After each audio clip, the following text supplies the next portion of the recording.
হাফিজ রশিদের পর এবার বিদ্যুৎস্পৃষ্ট হয়ে মৃত জহিরের বাড়িতে ছুটে গেলেন উত্তর করিমগঞ্জের বিধায়ক কমলাক্ষ দে পুরকায়স্থ। মৃত জহিরের পরিবারকে অর্থ সাহায্যের পাশাপাশি তড়িদাহত হয়ে আহত জহিরের বড় ভাইকেও আর্থিক সাহায্য করলেন কমলাক্ষ। স্থানীয় পুলিশ আধিকারিক সহ বিদ্যুৎ বিভাগের এজিএম এর সঙ্গেও কথা বললেন বিধায়ক। দ্রুত সরকারি সাহায্য পাইয়ে দেওয়ার পাশাপাশি লাইনম্যানের গাফিলতি নিয়ে কোনো অ্যাকশন না নেওয়ায় প্রচণ্ড ক্ষোভ জাড়েন বিধায়ক কমলাক্ষ। হল শিপর সাঙ্গন এই যে মানুষজন দুখালে যে একৰ্ডিংলি গভৰ্ণমেণ্টৰ পৰা তো আমাৰ এচিবি ডিপাৰ্টমেণ্টৰ ফালৰ পৰা তো পাব লগা টকা যিটো ফৰ্মেল যিটো নিয়মতে টকাটো পাব লাগে, তো এইটো পোষ্টমৰ্টম ৰিপৰ্ট কালেক্ট কৰি কেনে সোনকালে পঠাই দিব লাগে। তাৰপিছতে লাগিলে গুৱাহাটীতো যিমান সোনকালে লাগে টকাটো দুৱাই দিব লাগে। টকাটো লাইনমেনটা হৈ দিয়ে ইডিয়টটা তার লাগে চালা চালা মানুষ এটা জান গেল মানে কিতা মনে করে কিতা ভাবে তারা কিছু নাই মানে একশন মানে কি তারপরে হেৰি কৰি বেলেগ এজন লাইনমেন দি দিলে হৈছে। আৰু ইমান মানুহৰ ৰিজাইনমেণ্ট আছে, কি এনকোয়ারি কৰিব লাগে নেকি কোনটো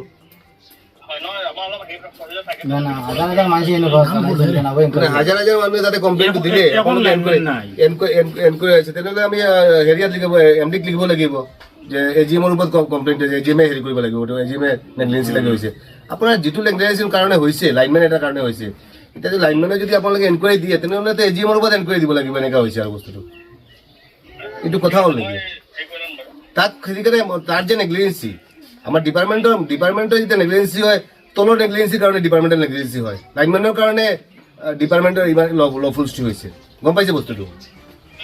গতিকে তাক হেৰি কৰি দিব লাগে, বেলেগ এজন লাইনমেন দি দিয়ক। আৰু উল্লেখ্য, গত 1 মে আলগাপুর সমষ্টির চিপরসাঙ্গন বাইয়াপার পঞ্চম খণ্ডে মাটিতে পড়ে থাকা বিদ্যুতের তারের সংস্পর্শে এসে তড়িদাহত হয়ে মর্মান্তিক মৃত্যু ঘটে জহিরুদ্দিন নামের এক যুবকের। গুরুতর আহত হন তার ভাই সোনাহর আলী। এই ঘটনায় স্থানীয় মানুষ বিদ্যুৎ বিভাগের গাফিলতিকে দায়ী করে জহিরের মৃতদেহ নিয়ে সড়ক অবরোধ করেন। স্থানীয়দের প্রতিবাদে উত্তাল হয়ে ওঠে এলাকা। ছুটে আসেন পুলিশ ও বিভাগীয় কর্তৃপক্ষ। জহিরের পরিবারকে উপযুক্ত ক্ষতিপূরণ না দিলে তারা মৃতদেহ নিয়ে যেতে দেবেন না বলে হুঁশিয়ারি দেন। অবশেষে স্থানীয় বিশিষ্ট ব্যক্তিবর্গের হস্তক্ষেপে পরিস্থিতি নিয়ন্ত্রণে আসে। জহিরের পরিবারকে উপযুক্ত ক্ষতিপূরণের আশ্বাস দেওয়া হয়। এদিকে ঘটনার খবর পেয়ে সঙ্গে সঙ্গে টেলিফোনে জহিরের পরিবারের খোঁজ নেন করিমগঞ্জ লোকসভা আসনের ইন্ডিয়া জোট প্রার্থী হাফিজ রশিদ আহমেদ চৌধুরী। গতকাল তিনি জহিরের বাড়িতে গিয়ে পরিবারের খোঁজ নেন। আর আজ বৃহস্পতিবার ছুটে গেলেন উত্তর করিমগঞ্জের বিধায়ক কমলাক্ষ দে পুরকায়স্থ। জহিরের ঘরের বারান্দায় বসে বিদ্যুৎ বিভাগের ঊর্ধ্বতন কর্তৃপক্ষের সঙ্গে টেলিফোনে কথা বলেন কমলাক্ষ। এ নিয়ে তিনি তীব্র ক্ষোভ প্রকাশ করেন। পাশাপাশি বিদ্যুৎ বিভাগের সংশ্লিষ্ট লাইনম্যানের গাফিলতিকে দায়ী করেন কমলাক্ষ। বিদ্যুতের লাইন ঝুঁকিপূর্ণ অবস্থায় ঝুলে রয়েছে, যে কোনো সময় ঘটতে পারে আরও অঘটন। এ নিয়ে কমলাক্ষকে জিজ্ঞেস করলে তিনি বলেন, সরকার এ সমস্ত দুর্ঘটনা এড়ানোর জন্য কেবলের মাধ্যমে বিদ্যুৎ সরবরাহ করার জন্য তৎপর হয়ে উঠছে। এছাড়াও বিদ্যুৎ বিভাগে সরকারের পক্ষ থেকে কাড়ি কাড়ি টাকা আসছে, কিন্তু বিভাগীয় কিছু দুর্নীতিপরায়ণ কর্মচারীর কারণে সরকার ও বিদ্যুৎ বিভাগের বদনাম হচ্ছে। তিনি এ নিয়ে বিহিত ব্যবস্থা গ্রহণের দাবি জানান। এদিকে এই ঘটনায় গুরুতর আহত হয়েছেন জহিরের বড় ভাই সোনাহর আলী। বেশ কয়েকদিন শিলচর মেডিকেল কলেজ হাসপাতালে চিকিৎসাধীন থাকার পর বাড়িতে আসেন সোনাহর। এখনও পুরোপুরি সুস্থ হয়ে ওঠেননি তিনি। চিকিৎসার জন্য আরও টাকার প্রয়োজন। আজ কমলাক্ষ তার চিকিৎসার জন্য কিছু টাকা তুলে দেন তার হাতে। এছাড়াও মৃত জহিরের ছোট ছোট দুটি ছেলে মেয়েদের হাতেও নগদ অর্থ সাহায্য তুলে দেন উত্তর করিমগঞ্জের বিধায়ক কমলাক্ষ দে পুরকায়স্থ। নিয়ে এসেছেন, নিয়ে কি বলবেন?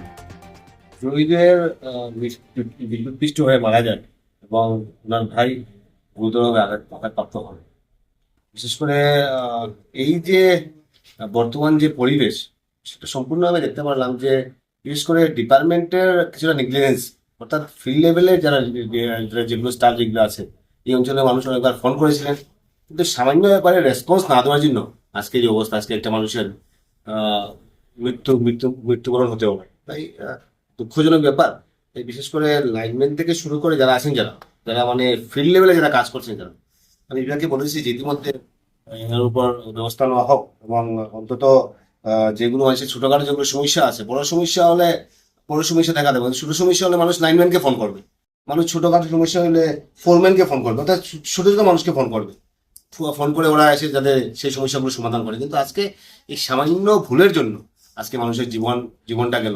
তাই আমরা মর্মাহত তার আত্মার চিরশান্তি কামনা করছি, পরিবারের প্রতি সমবেদনা জ্ঞাপন করছি এবং সামনের দিন সুষ্ঠু সুন্দর পরিবেশ হয় এবং ডিপার্টমেন্টে যারা নেগলিজেন্সির জন্য এরকম ঘটনা হলো ওদের উপর যাতে বিহিত ব্যবস্থা নেওয়া হয়, ইমিডিয়েট ব্যবস্থা নেওয়া হয়, তার জন্য ডিপার্টমেন্টকে আমি বলেছি। এখনো চিপরসাঙ্গন সহ আলগাপুরে বিভিন্ন এলাকায় বিদ্যুতের লাইন ঝুলন্ত অবস্থায় বা ঝুঁকিপূর্ণ অবস্থায় আছে। কোনো কোনো জায়গায় এমনও হয় হাতের নাগালে বিদ্যুতের লাইন। এনে কি আমরা দেখছি সরকারের তরফ থেকে অনেকগুলো স্কিমের মাধ্যমে অনেক টাকা দেওয়া হয়েছে, অনেক টাকা দেওয়া হয়েছে, বলতে গেলে মানে অনেক টাকা, যেগুলো আমরা চিন্তা করতে পারি না।